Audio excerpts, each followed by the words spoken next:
Heroine Tamannaah craze గురించి ప్రత్యేకంగా చెప్పాల్సిన పని లేదు. ఇండస్ట్రీకి వచ్చి 19 ఏళ్లు కావస్తున్నా తమన్నాలో ఎటువంటి మార్పు లేదు. తమిళ, తెలుగు, హిందీ భాషల్లో నటించిన తమన్నా ఫుల్ పాపులారిటీని సంపాదించుకుంది. ముఖ్యంగా తమన్నా తెలుగు సినిమాల ద్వారానే బాగా ఫేమస్ అయింది. తెలుగు స్టార్ హీరోలందరితోనూ నటించి మంచి గుర్తింపు తెచ్చుకుంది. తమన్నా ప్రస్తుతం సినిమాల కన్నా వెబ్ సిరీసుల్లోనే ఎక్కువగా నటిస్తోంది. తన తోటి హీరోయిన్లు కాజల్, నయనతార, రకుల్, సమంత వంటి వారంతా పెళ్లి చేసుకోగా తమన్నా మాత్రం ఇంకా సినిమాల్లో నటిస్తూనే ఉంది.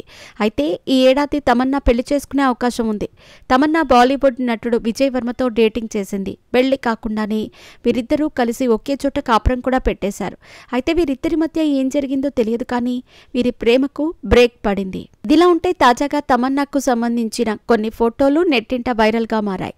బాలీవుడ్ ప్రముఖ నటి ప్రజ్ఞా కపూర్ బర్త్డే సందర్భంగా పలువురు సెలబ్రిటీలకు ప్రైవేట్ పార్టీ ఇవ్వటం జరిగింది. ఈ పార్టీకి ఎంతో మంది బాలీవుడ్, టాలీవుడ్ సెలబ్రిటీలు హాజరయ్యారు. తమన్నా, మృణాల్ ఠాకూర్, కాజల్ వంటి స్టార్ హీరోయిన్లు సైతం ఈ పార్టీకి హాజరయ్యారు. బర్త్డే పార్టీ గ్రాండ్గానే జరిగినట్టు అనిపిస్తుంది. ఈ పార్టీకి సంబంధించిన కొన్ని ఫోటోలు సోషల్ మీడియాలో వైరల్ అవుతున్నాయి. ఈ ఫోటోలు చూసిన వారందరూ కూడా తమన్నా ఫుల్గా తాగేసి పార్టీలో డాన్స్ చేస్తుందా అని కామెంట్స్ చేస్తున్నారు. దీనికి గల కారణం కూడా లేకపోలేదు. ఆ ఫోటోల్లో ఆమె మొహం అలా ఉందని నెటిజన్లు కామెంట్లు చేస్తున్నారు.